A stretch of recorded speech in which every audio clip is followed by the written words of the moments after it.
Hi chess players, welcome to today's video. We're going to be looking at one of the shortest games of chess ever played. Let's check it out.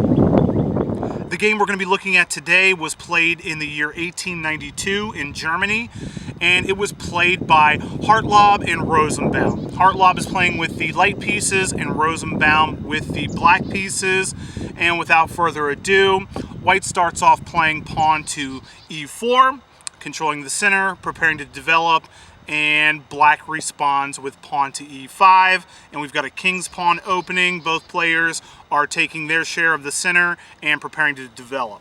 Next, white plays bishop to c4, which develops the bishop and also puts it on this nice diagonal aimed at the f7 pawn, which is a little bit weaker than the other pawns because it is only protected by the king.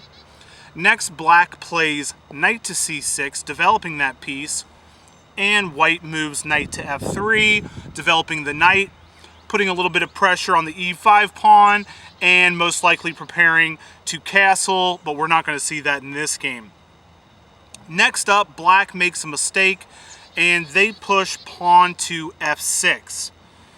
And if there are any good things about this move, well, it helps to protect the e5 pawn, and it also prevents the knight from jumping into g5 and really putting some pressure on that weak f7 square, because that knight would simply be captured by the f-pawn. So if there are any redeeming qualities about this move, those are it. But what is not good about this move is it leaves the black king exposed on these light squares on this diagonal. So we know in chess the king is the most important piece, so moves that weaken the king are generally not something you want to do unless you have a specific reason, and f6 definitely weakens this king a little bit. Let's see how white capitalizes. White plays knight to h4 and is provoking his opponent to attack this knight with g5. And in fact, that's what was played in the game. Black pushed the pawn to g5, and it's a one-move threat. This knight is under attack, but white has now developed two pieces, and black has moved three pawns and only developed one piece, and the king is exposed. So let's take a second and try to find a move for white, a forcing move that will create a very winning position for white. So feel free to pause your video and find the best move for the white pieces. And the best move for white is to bring the queen out to h5 with check.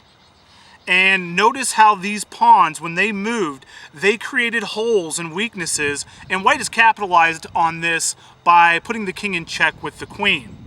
Now the black player only has one move to get out of check, and I'm sure you see the one move. There's no way to block, there's no way to capture.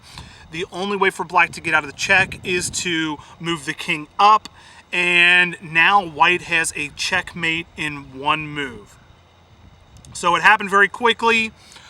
Feel free to pause your video and find the one move checkmate for the white pieces. And the checkmate is knight to f5, and it is over Red Rover. The knight has the king in check, and the king cannot move to any of the light squares because they are controlled by either the queen or the bishop that's on c4, and the king may not move to d6 because that square is controlled by the knight. So we do have checkmate, and one of the shortest games of chess that has ever been played. And one thing to note is that instead of knight to f5, queen to f7 can look like a very good move.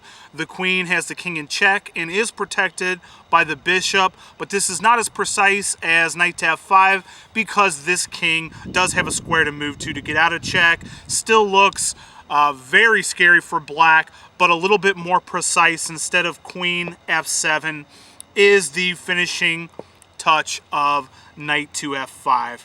Check, and this game is over. Thanks for tuning in to today's video on one of the shortest games of chess ever played. That was Hartlaub versus Rosenbaum. I hope you found that helpful and entertaining, and I'll see you next time.